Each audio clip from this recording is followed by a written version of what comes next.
నా తండ్రి సెలవు లేకుండా నాకు అవమానం కలిగిద్దా? పొలం వేసావు, పంట పోయింది అనుకున్న దానిలోంచి మళ్ళీ రప్పిస్తాడు నీకు. కొన్ని సంవత్సరం ఒక హాస్యం జరిగింది, ఒక హాస్యం కదా, ఒక అద్భుతం జరిగింది. పంట అంతా పోయిందన్నాను, వచ్చాడు ఒక తమ్ముడు.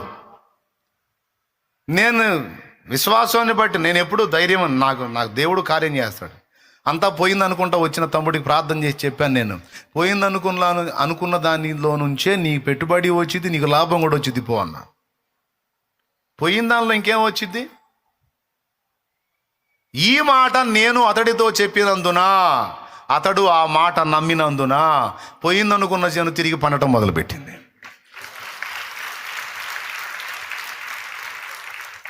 ఆయన ఆ స్త్రీతో ఏమన్నాడు? కుక్క పిల్లలు కూడా పిల్లల బల్ల మీద నుండి పడు ముక్కలు తినే కదా బతకాలి ప్రభువా అంటే, అమ్మా నీ విశ్వాసము గొప్పది, నీవు కోరినట్లే నీకు అగును గాక అనే 2 మాటలు అనే ముందు ఈ మాట అన్నాడు. ఈ మాట నీవు చెప్పినందున. ఏ మాట నువ్వు చెప్పినందున? కుక్క పిల్లలు కూడా ఆ పిల్లల బల్ల మీద నుంచి పడే మొక్కలే తిని బతకాలి కదయ్యా అని తగ్గించుకొని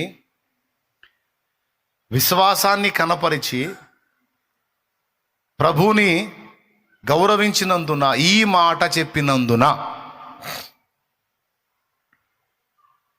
ఆ మాట పట్టించుకున్నాడు దేవుడు. బ్రదర్, అది అంశం ఈరోజు. మన మాట పట్టించుకునే దేవుడు. ఈ మాట నీవు చెప్పినందున అని స్పష్టంగా రాయించాడు. వెళ్ళుమో, ఆ దయ్యము నీ కుమార్తెను వదిలిపోయిందన్నాడు. కనీసం దయ్యాన్ని గద్దించలా, ఏమల్లా. నువ్వు సామాన్యురాలివి కాదు, బలమైన విశ్వాసాన్ని కలిగి ఉన్నావు. చెప్పాల్సిన మాట నువ్వు పలికావు కాబట్టి, అనాల్సిన మాట నువ్వు అన్నావు కాబట్టి, పో వచ్చింది పో నీ కూతురికి విడుదల అన్నాడు.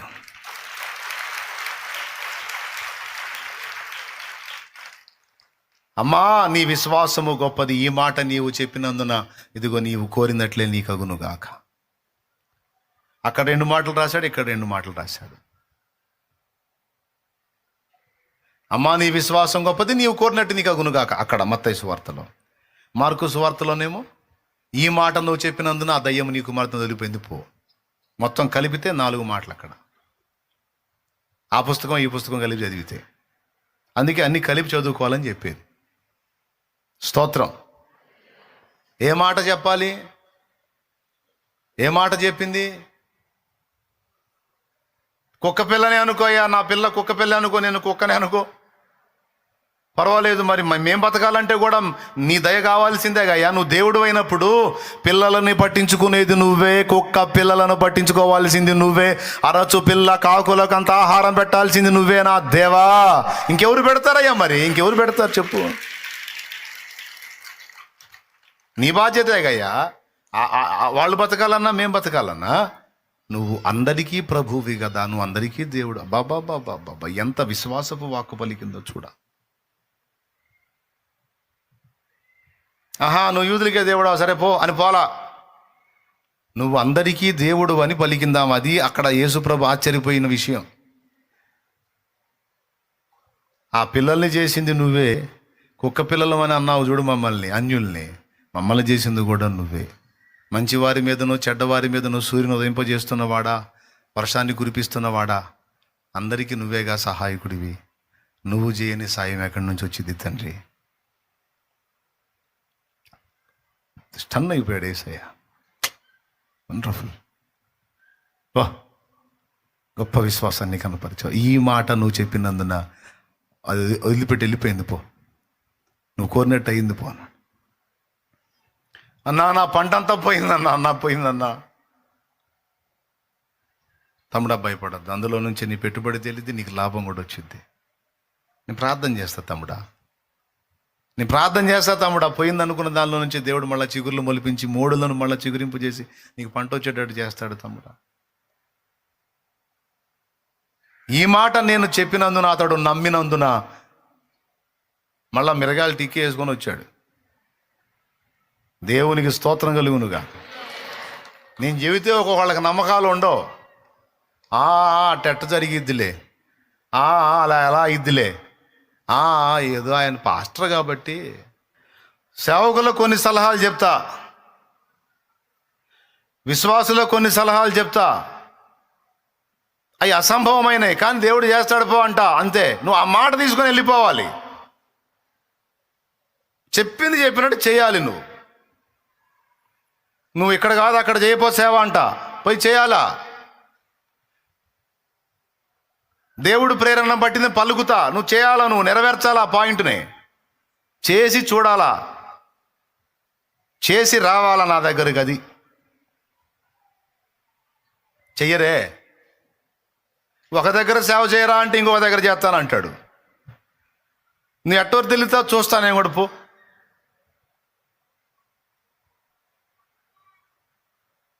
దేవునికి స్తోత్రం కలుగును గాక. హల్లెలూయా. అక్కడ ఏమీ అవకాశం లేదు అసలు. అలా అవకాశం లేని దగ్గరికి పంపించావు ఒక తమ్ముడిని, పో అక్కడ చేయిపో సహోదరుడా. నేను తెక్కలోళ్ళ కనపడతాను. పోవా, దేవుడు చెప్తున్నాడు నీకెందుకు, పో. దేవుడు చెప్పినప్పుడు నువ్వు చేయపో. ఆయన మీతో చెప్పున్నది నువ్వు పోవా, నువ్వు చెప్పింది చేయపో. ఇంకేడన్నా మొత్తం పోయిందన్నా, అరే ఆ మాట అనొద్దన్నా, పోయింది పో, పోయింది మళ్ళీ తిరిగి వచ్చింది పో.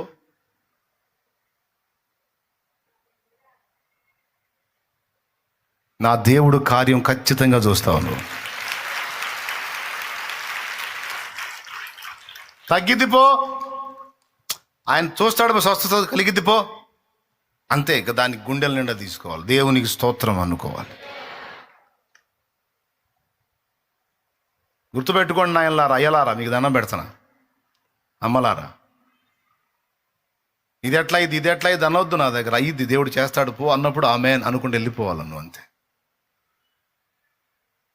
నేను నీకు అందుబాటులో రావటమే అంతంత మాత్రం. అందుబాటులోకి వచ్చి ఆ మొక్క అందించినప్పుడు ఆ మొక్క చేత పట్టుకుని వెళ్ళిపోవాలి. ఇక నువ్వు సంతోషంగా, స్తోత్రం. నపుంసకుడు సంతోషించు తన దారిని వెళ్ళిపోయాను అన్నట్టు.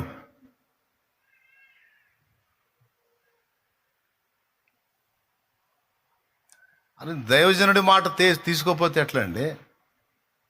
చెప్పింది చేయాలా, చెప్పిన సలహా వినాలా. ఎట్లా కాదు, ఎట్లా అంటే చేయాలా. నాకెదురు చెబితే ఎట్లా? కొంతమంది వస్తారు, నువ్వు ఏ జీవితం చేస్తా అంటారు. సరే ఇది చేయమని నేను చెప్పాను అనుకో, నాకు మళ్ళీ గంట సేపు మళ్ళీ రిటర్న్ క్లాసు. చివరికి ఏం చెప్పి లేసి వస్తాను తెలుసా? సరే నీ ఇష్టం వచ్చినట్టు చేసుకోపని లేసి వస్తా. మీ ఆలోచన లేదో మీ దగ్గర పెట్టుకో. నా దగ్గర సలహాకు వచ్చి కాసేపు నా టైం తింటాం ఎందుకు అనవసరంగా? నువ్వు చేయాలనుకున్నది చేయిపో. లేదు నన్ను అడిగావా, సరే ఇదిగో ఇట్లా చేయనాయన అని చెప్పినప్పుడు చేయిపో. సేవకుడైనా, విశ్వాసైనా, పరిచారకుడైనా, పరిచారకురాలైనా ఒక మాట దైవజనుడి నోటి నుంచి వచ్చినప్పుడు అది తీసుకొని వెళ్ళిపోవాలంతే. నాకు రోగం తగ్గిద్ది పో. నా మీద దయ్య ప్రయోగం చేశారు, సైతాన్ ప్రయోగం చేశారు, నా దేవుడు విడిపించాడు పో, ఆమేన్ అనుకొని వెళ్ళిపోవాలి. నువ్వు పోయిద్దంటావా? కాదులే, రాత్రిపూట కళ్ళ కూడా వస్తున్నాయి అందుకని పోయిద్దంటావా? ఖాయమేనంటావా? ఇంకెట్ట చెప్పాలి? లాగా ఒకటి బీకి చెప్పాలా? ఇక మళ్ళీ మాట రాకుండా గట్టిగా పెటామని ఒకటి బీకి ఇంక పోయిద్ది పో అని చెప్పిన అప్పుడు అట్లా చెప్పాలేమో.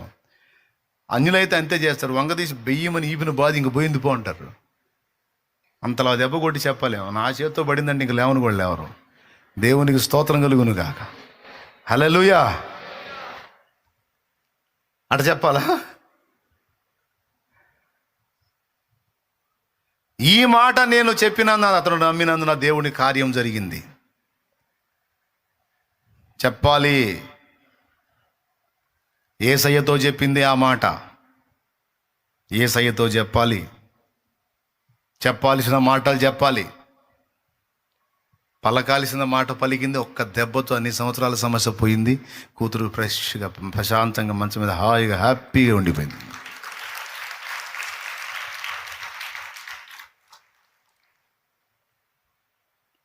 బాగుపడిపోయింది, చచ్చిపోయేది బతికింది.